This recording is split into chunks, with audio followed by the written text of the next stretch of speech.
Archivo 01, Cassette 03. Bienvenidos de nuevo.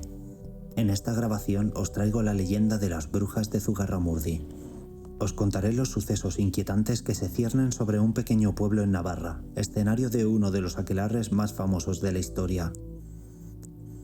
A través de los siglos, Zugarramurdi ha sido sinónimo de brujería, un lugar donde se dice que la magia negra se entrelazaba con la vida cotidiana. Desvelaremos juntos las historias que se arrastran por las cuevas y las ruinas, donde antaño se reunían en secreto aquellos acusados de danzar con lo sobrenatural. Adentrémonos en el corazón de estas narraciones que desafían toda lógica y se resisten a ser olvidadas. La aldea de Zugarramurdi, pintoresca y enigmática con sus callejuelas de piedra y edificaciones antiguas, siempre fue objeto de rumores y mitos. En el siglo XVII, un capítulo oscuro de su historia se escribió con letras de fuego: la caza de brujas. Anne Inza, una joven de ojos luminosos y cabellera negra como la noche, era el centro de dichos rumores. Aunque sus acciones destilaban bondad, cuidando ancianos y ofreciendo ayuda a quienes la necesitaban, en su comunidad había quienes la veían con ojos de recelo. La envidia y el miedo se combinaron hasta que, en 1609, Anne fue acusada de brujería. Decían que sus actos de caridad y su habilidad para sanar eran obra del diablo. A pesar del clamor popular en su defensa, la Inquisición la condenó, y en un atardecer teñido de sangre, Anne fue quemada en la hoguera. Sus palabras finales prometieron venganza contra quienes la traicionaron. Con el paso de los siglos, la historia de Anne se convirtió en leyenda. En 1999, los ecos del pasado resonaron con fuerza en Zugarramurdi. Asesinatos rituales de los descendientes de quienes condenaron a Anne sacudieron la aldea. Los cadáveres eran encontrados en circunstancias macabras, evocando la memoria de la joven bruja y su fatal destino. Los asesinatos parecían diseñados para recordar a los aldeanos la injusticia que se había cometido. Los símbolos utilizados en las muertes estaban inspirados en las creencias y tradiciones de las brujas vascas. El primer asesinato fue el de John Echeverría, el descendiente del principal ejecutor que había condenado a Anne. Su cuerpo fue encontrado atado a un árbol, su cuerpo cubierto de profundos cortes por los cuales fluía lentamente su sangre. Alrededor de él, grabados en el suelo, había símbolos antiguos que representaban a los 4 elementos: tierra, aire, fuego y agua. El segundo asesinato fue unos días más tarde. Maite Aguirre, descendiente de una de los testigos que falsamente acusó a Anne, fue encontrada en el salón de su casa. Estaba suspendida del techo con una soga hecha de su propio cabello, y debajo de ella, un círculo de velas encendidas iluminaba el lugar. Sus labios estaban cosidos y en su mano sostenía una muñeca de paja. La muñeca estaba vestida con un traje similar al de Maite, y en su interior se encontró un corazón humano. El tercer asesinato fue el de Iker Oyarzún, descendiente de un miembro del jurado que había condenado a Anne. Su cuerpo fue descubierto en la cueva de Zugarramurdi. Estaba encerrado dentro de un pentáculo formado por huesos humanos. Su cuerpo mostraba señales de haber sido quemado vivo. En la pared de la cueva se encontraba escrito un mensaje: Anne Inza, justicia. El cuarto y último asesinato fue el de Ainhoa Larrea, la última descendiente de una mujer que había esparcido rumores contra Anne. Su cuerpo fue encontrado en la plaza del pueblo, exactamente donde Anne había sido ejecutada. Estaba petrificada, transformada en una estatua de sal. Con sus ojos abiertos de terror, alrededor de su cuello llevaba un collar hecho de dientes humanos y en su mano un trozo de carbón. El pánico se apoderó del pueblo. Mientras algunos veían en estos actos la mano vengativa de Anne, otros creían en un asesino contemporáneo. La Ertzaintza, la policía vasca, tomó cartas en el asunto e identificó a un grupo de brujas, descendientes de Anne, como responsables. Anne dio a luz en secreto a su hija, unos meses antes de su ejecución.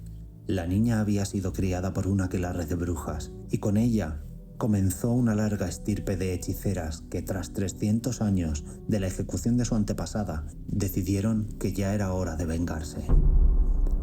Las descendientes de Anne se infiltraron en el pueblo y comenzaron a planear sus asesinatos. Eligieron a sus víctimas cuidadosamente, seleccionando a los descendientes directos de aquellos que habían participado en la condena de Anne.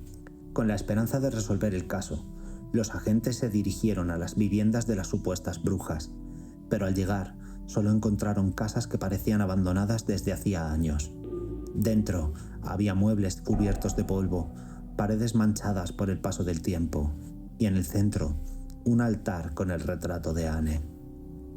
La búsqueda de las brujas fue infructuosa. Desaparecieron como sombras, dejando tras de sí solo el recuerdo de su venganza. Zugarramurdi, con su historia manchada por el fuego y la sangre, se convirtió en un lugar aún más misterioso.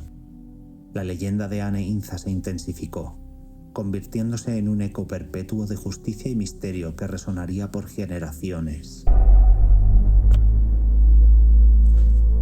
Las brujas de Zugarramurdi, una historia de miedo y persecución.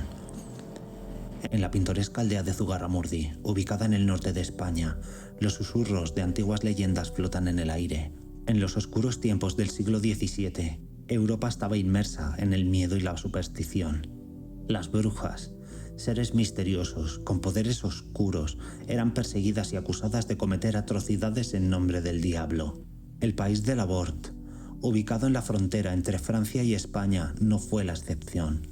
En 1609, una gran caza de brujas se desató en la región, llevando a innumerables mujeres e incluso algunos hombres a la hoguera. Un ejemplo espeluznante de la histeria colectiva fue el caso de Anne Saintonge, una joven acusada de volar en una escoba durante la noche y de haber asistido a sabbats donde, supuestamente, se sacrificaban bebés y se rendía culto al diablo. Sin evidencia sólida y basándose únicamente en rumores y testimonios forzados, Anne fue torturada hasta confesar y finalmente quemada viva ante los aterrados ojos de sus seres queridos. Tales eran las extremidades a las que llegaban las acusaciones y la paranoia de la época. La pequeña aldea de Zugarramurdi se convirtió en el epicentro de esta locura. Todo comenzó con una delación. Dos jóvenes, María de Simildegui y María de Jureteguía, movidas por el temor y quizá por presiones externas, acusaron a varios aldeanos de practicar la brujería. Hablaban de sabbats nocturnos, pactos del diablo, de transformaciones en animales y de rituales oscuros en la ya mencionada cueva cercana a la aldea. La Inquisición, siempre alerta ante tales acusaciones, no tardó en intervenir. Con rapidez se instauró un proceso inquisitorial que envolvió a la aldea en un manto de miedo y desconfianza. Las pruebas eran escasas y basadas en rumores, pero en esos tiempos el mero hecho de ser acusado era casi una sentencia de muerte. Un claro ejemplo fue el caso de Graciana de Barreneche, una mujer acusada sin pruebas sólidas y cuyo destino fue sellado por simples rumores.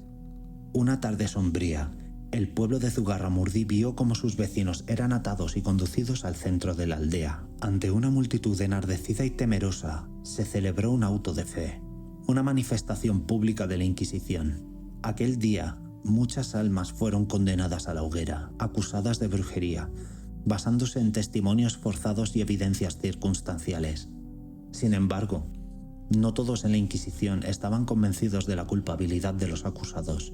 El inquisidor Alonso de Salazar y Frías fue enviado para investigar el caso con una mente más crítica. Tras meses de investigación, Alonso concluyó que muchas de las confesiones habían sido obtenidas bajo tortura y que no existían pruebas reales de brujería en Zugarramurdi. Su informe detallado, conocido como La bruja y el comisario, expuso las injusticias y los errores del proceso. A pesar de la valentía de Alonso, el Consejo de la Suprema Inquisición no tomó su informe con agrado, aunque se reconoció que había irregularidades en el proceso y que muchos inocentes habían muerto. La Inquisición no estaba dispuesta a admitir plenamente su error. Sin embargo, la intervención de Alonso al menos logró que se frenaran futuras persecuciones en la región. La leyenda de las brujas de Zugarramurdi es una triste muestra de cómo el miedo y la ignorancia pueden llevar a la humanidad a cometer grandes injusticias. Aunque la aldea hoy en día es conocida por su cueva y la historia de las brujas, es importante recordar que detrás de la leyenda hubo vidas reales que fueron destruidas por la histeria colectiva. En la actualidad se puede visitar el Museo de las Brujas en Zugarramurdi. Allí podrás ver los utensilios que utilizaban estas, como sus calderos o libros de hechizos